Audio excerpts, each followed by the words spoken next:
ಓಂ ಶ್ರೀ ಗುರು ಬಸವ ಲಿಂಗಾಯ ನಮಃ. ಎಲ್ಲರಿಗೂ ಬಸವ ಜಯಂತಿಯ ಶುಭಾಶಯಗಳು. ಸಿದ್ದರಾಮೇಶ್ವರರು ತಮ್ಮ ವಚನದಲ್ಲಿ ಹೇಳ್ತಾರೆ, ಬಸವನೇ ಶರಣು ಬಸವನೇ ಶರಣು ಬಸವನೇ ಭಕ್ತಿ ಮುಕ್ತಿ ಮೂಲವು. ಬಸವನ ನೆನೆದು ಅನಿಮಿಷಾಕ್ಷರದಿಂದ ಬಸವಪದವಾಯಿತೆ ಕಪಿಲ ಮಲ್ಲಿಕಾರ್ಜುನ ಅಂತಕ್ಕಂಥ ಮಾತಾಡ್ತಾರೆ.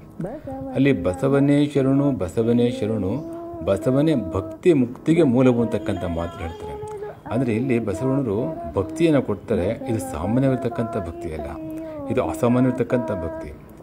ಹಿಂದಿನ ಎಲ್ಲ ಭಕ್ತಿಯನ್ನು ಕೂಡ ಮೀರಿ ಹೊಸ ವಿಚಾರಧಾರೆಗಳಿರ್ತಕ್ಕಂಥ ಭಕ್ತಿಯನ್ನು ಅವರು ಕೊಡ್ತಾ ಇದ್ದಾರೆ. ಅಂಥ ಭಕ್ತಿಯನ್ನು ಮಾಡಿದಾಗ ಮುಕ್ತಿಯನ್ನು ಪಡ್ಕೊಳ್ಳಿಕ್ಕೆ ಸಾಧ್ಯ. ಅಲ್ಲಿ ಅವರು ಮುಖ್ಯವಾಗಿ ಅಂತರಂಗ ಮತ್ತು ಬಹಿರಂಗವನ್ನು ಶುದ್ಧ ಮಾಡ್ಕೊಳ್ಳಿಕ್ಕೆ ಅಂತ ಹೇಳ್ತಾರೆ. ಅಲ್ಲಿ ಅಂತರಂಗ ಬಹಿರಂಗವನ್ನು ಶುದ್ಧ ಮಾಡ್ಕೋಬೇಕಾದ್ರೆ ನಮ್ಮಲ್ಲಿರ್ತಕ್ಕಂಥ ಅವಘಡಗಳನ್ನ ತೆಗೆದುಹಾಕಬೇಕು. ನಮ್ಮಲ್ಲಿರ್ತಕ್ಕಂಥ ಅವಘಡಗಳನ್ನ ತೆಗೆದುಹಾಕ್ಬಿಟ್ಟು ನಮ್ಮ ನಡವಳಿಕೆಗಳನ್ನ ನಾವು ಶುದ್ಧ ಮಾಡ್ಕೋಬೇಕು. ನಮ್ಮ ಆಚಾರವನ್ನು ಶುದ್ಧ ಮಾಡ್ಕೋಬೇಕು. ಹೀಗೆ ನಮ್ಮ ನಡವಳಿಕೆಗಳು ಮತ್ತು ಆಚಾರವನ್ನು ಶುದ್ಧಿ ಮಾಡ್ಕೊಳ್ಳೋದು ಅದು ಮೊದಲನೇ ಹಂತ ಆಗುತ್ತೆ. ನಂತರದಲ್ಲಿ ಪರಮಾತ್ಮ ಅಂದರೆ ಯಾರು, ಅವನ ಸ್ವರೂಪ ಏನು, ಅವನ ನೆಲೆಕಲೆಗಳೇನು, ಅವನಿಗೂ ನಮಗೂ ಏನು ಸಂಬಂಧ ಇದೆ, ನಮಗೂ ಜಗತ್ತಿಗೂ ಏನು ಸಂಬಂಧ ಇದೆ, ಜಗತ್ತಿಗೂ ಪರಮಾತ್ಮಗೂ ಏನು ಸಂಬಂಧ ಇದೆ, ಅಷ್ಟೇ ಅಲ್ಲ ನಾನು ಅಂದರೆ ಯಾರು, ನನ್ನ ಸ್ವರೂಪ ಏನು ಅಂತ ತಿಳ್ಕೊಂಡು ಈ ಎಲ್ಲ ವಿಚಾರಗಳನ್ನು ಕೂಡ ನಾವು ತಿಳ್ಕೋಬೇಕು. ಅದು ಜ್ಞಾನ. ಹಾಗಾಗಿ ಬಸವಣ್ಣಲ್ಲಿ ಭಕ್ತಿಯಲ್ಲಿ ಮುಖ್ಯವಾಗಿ ಹೇಳ್ತಾರೆ, ಭಕ್ತಿ ಜ್ಞಾನ ಕ್ರಿಯೆ ಅಂತಕ್ಕಂಥ ಮೂರು ವಿಷಯಗಳಲ್ಲಿ ಅವರು ನಿರಂತರವಾಗಿರ್ತಕ್ಕಂಥ ರೀತಿಯಲ್ಲಿ ಮಾಡಬೇಕು ಅಂತಕ್ಕಂಥ ಮಾತನ್ನು ಹೇಳ್ತಾ ಇದ್ದಾರೆ. ಹಾಗೆಯೇ ಇಲ್ಲಿ ಪರಮಾತ್ಮ ಎಲ್ಲ ಕಡೆಗೂ ಕೂಡ ಇದ್ದಾನೆ. ನಮ್ಮ ಒಳಗೂ ಇದ್ದಾನೆ, ನಮ್ಮ ಹೊರಗೂ ಇದ್ದಾನೆ.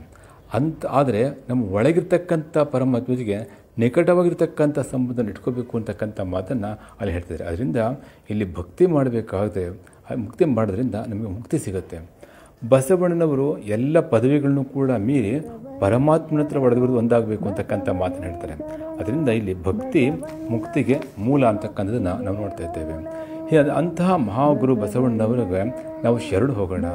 ಅಂತಹ ಮಹಾಪಥವನ್ನು ಕೊಟ್ಟಿರ್ತಕ್ಕಂಥ ಅವರಿಗೆ ನಾವು ಶರಣು ಹೋಗಿಬಿಟ್ಟು ಅವರನ್ನು ನಾವು ಮಹಾಗುರು ಅಂತ ತಿಳ್ಕೊಂಡು ಆಧರಿಸಿ ಅವರು ಕೊಟ್ಟಿರ್ತಕ್ಕಂಥ ಎಲ್ಲ ಆಚಾರಗಳನ್ನು ನಾವು ಸರಿ ಅರ್ಥ ಮಾಡ್ಕೊಂಡ್ಬಿಟ್ಟು ಅಲ್ಲಿ ಮುಂದೆ ಹೋಗಬೇಕು ಅಂತ ಮುಖ್ಯ.